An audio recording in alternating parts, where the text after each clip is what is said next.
everyone. സയൻസിൽ നമ്മൾ വിചാരിക്കും ഏറ്റവും ഇൻട്രസ്റ്റിംഗ് ആയിട്ടുള്ളത് കെമിസ്ട്രി ലാബാണ്. പക്ഷേ സൂക്ഷിച്ച് ചെയ്തില്ലെങ്കിൽ നമ്മുടെ കയ്യിൽ നിന്ന് പല കുപ്പികളും പൊട്ടാനുള്ള എല്ലാ ചാൻസും കെമിസ്ട്രി ലാബിനുണ്ട്. നമ്മൾ അറിഞ്ഞിരിക്കേണ്ട കുറച്ച് ബേസിക് ആയിട്ടുള്ള കാര്യങ്ങളൊക്കെയാണ് ഈ ഒരു വീഡിയോയിൽ പറയുന്നത്. ആദ്യം തന്നെ നമുക്ക് പല ഇൻസ്ട്രുമെൻറ്റ്സും നമ്മുടെ കയ്യിൽ കിട്ടും. അപ്പോൾ ഇതൊക്കെ എന്താണ്, ഇതിൻ്റെ യൂസ് എന്ന് അറിഞ്ഞിരിക്കുന്നത് വളരെ നല്ലതാണ്. ഈ കാണുന്നതാണ് വാച്ച് ഗ്ലാസ്. ഇതിലിട്ടിട്ടാവും നമുക്ക് ചില സോൾട്ടോ നമ്മൾ ഐഡൻറ്റിഫൈ ചെയ്യേണ്ട ചില സബ്സ്റ്റൻസസ് ഒക്കെ നമുക്ക് ഇതിലിട്ടിട്ടാവും നമ്മുടെ ടീച്ചർ നമുക്ക് തരുന്നത്. ഇതാണ് ടെസ്റ്റ് ട്യൂബ്. ഗ്ലാസ് ആണ്, സൂക്ഷിച്ച് ഉപയോഗിക്കണം. സ്റ്റാൻഡേർഡ് മെഷറിംഗ് ഫ്ലാസ്ക് അല്ലെങ്കിൽ SMF എന്നൊക്കെ പറഞ്ഞ് ടീച്ചേഴ്സ് ഇതിനെ കോൾ ചെയ്യാറുണ്ട്. പല ML ആയിട്ട് നമുക്ക് ഈ ഒരു സാധനം നമ്മളെ കയ്യിൽ കിട്ടും. ഇതിൽ ചില സമയത്ത് നമ്മൾ സൊല്യൂഷൻസ് ഒക്കെ മേക്കപ്പ് ചെയ്യുന്നത് ഈ ഒരു ഇൻസ്ട്രുമെൻറ്റിലാണ്. ഇതും ഗ്ലാസ് ആണ്. ഇനി വരുന്നതാണ് ബ്യൂററ്റ് നമ്മളൊരു സ്റ്റാൻഡിൽ ഫിക്സ് ചെയ്യണം. ഇത് പിപ്പറ്റ്. ഈ ബ്യൂററ്റും പിപ്പറ്റും ഒരുമിച്ചാണ് നമ്മൾ ടൈട്രേഷൻ ചെയ്യുന്നത്.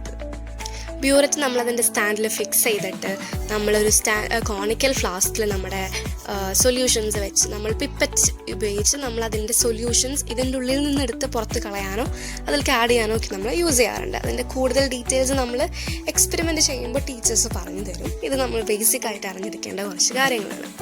ഇനി നമുക്ക് കെമിസ്ട്രിയിൽ നമ്മൾ ചെയ്യുമ്പോൾ ക്വാളിറ്റേറ്റീവ് അനാലിസിസും ക്വാണ്ടിറ്റേറ്റീവ് അനാലിസിസ് എന്ന് പറഞ്ഞുള്ള 2 ടൈപ്പ് ഓഫ് കാറ്റഗറീസ് ഉണ്ട്. അതിൽ ക്വാണ്ടിറ്റേറ്റീവ് അനാലിസിസ് എന്ന് പറയുമ്പോൾ എന്തൊക്കെയോ ടൈപ്പ് ഓഫ് കാൽക്കുലേഷൻസ് നമുക്കതിൽ യൂസ് ചെയ്യാനുണ്ട്. നമുക്ക് കുറച്ച് ക്വാണ്ടിറ്റി മെഷർ ചെയ്യാനുള്ള വല്ല മൊളാലിറ്റി അങ്ങനത്തെ കുറച്ച് മെഷർമെൻറ്റ് ടേംസ്, കോൺസെൻട്രേഷൻ ടേംസ് ഒക്കെ നമ്മൾ യൂസ് ചെയ്യേണ്ടി വരും. അതല്ല ക്വാളിറ്റേറ്റീവ് അനാലിസിസ് ആണെങ്കിൽ നമുക്ക് മെഷർമെൻ്റ് ഒന്നുമില്ല, നമ്മൾ ഐഡൻറ്റിഫിക്കേഷൻ മാത്രമാണ് നമ്മളതിൽ പ്രൂവ് ചെയ്യുന്നത്. CBSEക്കാർക്ക് 11th ഗ്രേഡ് തൊട്ടിട്ട് പ്രാക്ടിക്കൽ എക്സാംസ് ഉണ്ടാവും. പക്ഷേ സ്റ്റേറ്റ്സുകാർക്ക് ചിലപ്പോൾ 12th ഗ്രേഡ് തൊട്ടിട്ടേ ഉണ്ടാവുള്ളൂ. ഓരോ സ്കൂൾ അനുസരിച്ചിട്ടും 11th ചെയ്യുന്ന എക്സ്പെരിമെൻറ്റ്സ് ഡിഫർ ചെയ്തുകൊണ്ടിരിക്കും. പക്ഷേ ഞാനിന്നിവിടെ മെയിൻലി പറയാൻ പോകുന്നത് സോൾട്ട് അനാലിസിസും വോളിമെട്രിക് അനാലിസിസിനും പറ്റിയാണ്. സോൾട്ട് അനാലിസിസ് എന്ന് പറയുമ്പോൾ നമുക്ക് വാച്ച് ഗ്ലാസ്സിൽ ഒരു സോൾട്ട് തരും. നമ്മുടെ ടാസ്ക് എന്താണെന്ന് വെച്ചാൽ അത് ഏത് സോൾട്ട് ആണെന്ന് ഐഡൻറ്റിഫൈ ചെയ്യണം. അതിലെ കാറ്റയോൺസിനെയും ആനയോൺസിനെയും നമ്മൾ അത് ഐഡൻറ്റിഫൈ ചെയ്യണം. അപ്പോൾ ഈ കാറ്റയോൺ ആനയോൺ നമ്മൾ എങ്ങനെയാണ് ഐഡൻറ്റിഫൈ ചെയ്യുക? അത് ഐഡൻറ്റിഫൈ ചെയ്യാൻ നമുക്ക് വേരിയസ് ടെസ്റ്റ് നമ്മൾ ഫോളോ ചെയ്യേണ്ടി വരും. ആ ടെസ്റ്റ് ഫോളോ ചെയ്ത് അതിൻ്റെ കൺഫർമേറ്ററി ടെസ്റ്റ് നമ്മൾ ചെയ്ത് നമുക്ക് മനസ്സിലാവും നമ്മൾ ഏതാണോ നമ്മുടെ ആനയോൺ, ഏതാണോ നമ്മുടെ കാറ്റയോൺ, അതുവഴി നമ്മുടെ സോൾട്ട് എന്താണ് നമ്മുടെ ടീച്ചറിൻ്റെ അടുത്ത് നമ്മൾ പ്രൂവ് ചെയ്യണം. എൻ്റെ കെമിസ്ട്രി റെക്കോർഡ് ബുക്കാണ് ഞാനിവിടെ കാണിച്ചിരിക്കുന്നത്. അപ്പോൾ സോൾട്ട് അനാലിസിസ് നമ്മൾ ഐഡൻറ്റിഫൈ ചെയ്യണമെങ്കിൽ ആദ്യം നമ്മൾ ചെയ്ത ഈ സോൾട്ടിൻ്റെ എല്ലാം പ്രൊസീജിയേഴ്സ് നമുക്ക് ബൈ ഹാർട്ട് ആവണം. അപ്പോൾ അതിനായി ആദ്യം തന്നെ നമുക്കൊരു സ്കീം ഓഫ് അനാലിസിസ് പേപ്പർ എന്ന് പറഞ്ഞിട്ട് നമ്മുടെ ടീച്ചർ നമുക്ക് തരും. അപ്പോൾ അതിൽ എഴുതിയിട്ടുണ്ട് എന്തൊക്കെ ടെസ്റ്റ് നമ്മൾ ചെയ്യണം. ആ ടെസ്റ്റ് ചെയ്ത് നമുക്ക് ഇന്ന ഒബ്സർവേഷൻസ് കിട്ടും. ഇപ്പോൾ ഫസ്റ്റ് ഓഫ് ഓൾ നമ്മുടെ എക്സാമ്പിൾ നമുക്കൊരു സോൾട്ട് കിട്ടി, നമ്മൾ അതിൽ ഹൈഡ്രോക്ലോറിക് ആസിഡ് ആഡ് ചെയ്യുന്നതാണ്. അപ്പോൾ അതിൻ്റെ ഒബ്സർവേഷൻ വരുന്നത് ഗ്യാസസ് വരുന്നതാണ്. അപ്പോൾ ഗ്യാസസ് വന്നാൽ ഓക്കെ, നമുക്ക് ആ സ്റ്റെപ്പ് വെച്ച് നമുക്ക് നമ്മുടെ കംപ്ലീറ്റ് ടെസ്റ്റ് നിർത്താം. നമുക്ക് കിട്ടിക്കഴിഞ്ഞു നമ്മുടെ കാറ്റയോൺ ഓർ ആനയോൺ. അതല്ല, ആ സ്റ്റെപ്പ് നമുക്ക് കിട്ടിയില്ലെങ്കിൽ നമ്മൾ നെക്സ്റ്റ് സ്റ്റെപ്പിലോട്ട് നമ്മൾ പ്രൊസീഡ് ചെയ്യണം. അപ്പോൾ അതാണ് നമ്മുടെ സോൾട്ട് അനാലിസിസ് എന്ന് പറയുന്നത്. മെയിൻലി ഒരു ഡിറ്റക്റ്റീവ് വർക്ക് നമുക്ക് തരുന്ന സോൾട്ട് ഏതാണ് നമ്മൾ ഐഡൻറ്റിഫൈ ചെയ്യാം, നമ്മുടെ ടീച്ചറിനോട് നമ്മളിത് റിപ്പോർട്ട് ചെയ്യാം. ഇനി വരുന്നതാണ് ടൈട്രേഷൻ പറയുന്നത്.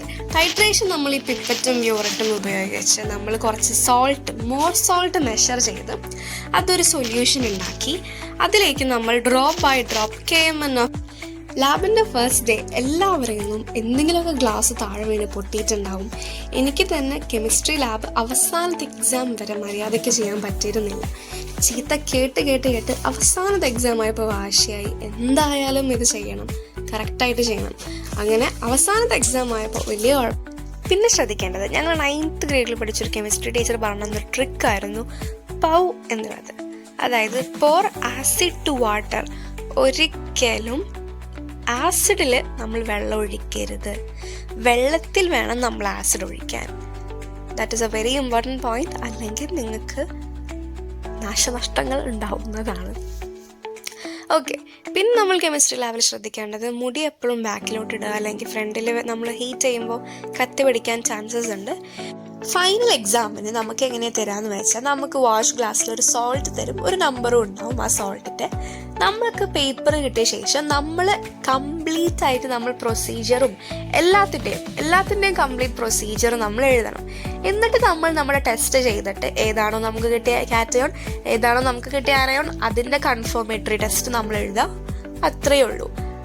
സൂക്ഷിച്ച് ചെയ്താൽ നമുക്ക് കെമിസ്ട്രി പ്രാക്ടിക്കലിന് ഫുൾ മാർക്ക് തന്നെ കിട്ടാൻ പറ്റും. So that's all about basics to chemistry practicals. If you have any doubt, feel free to ask me, and thank you.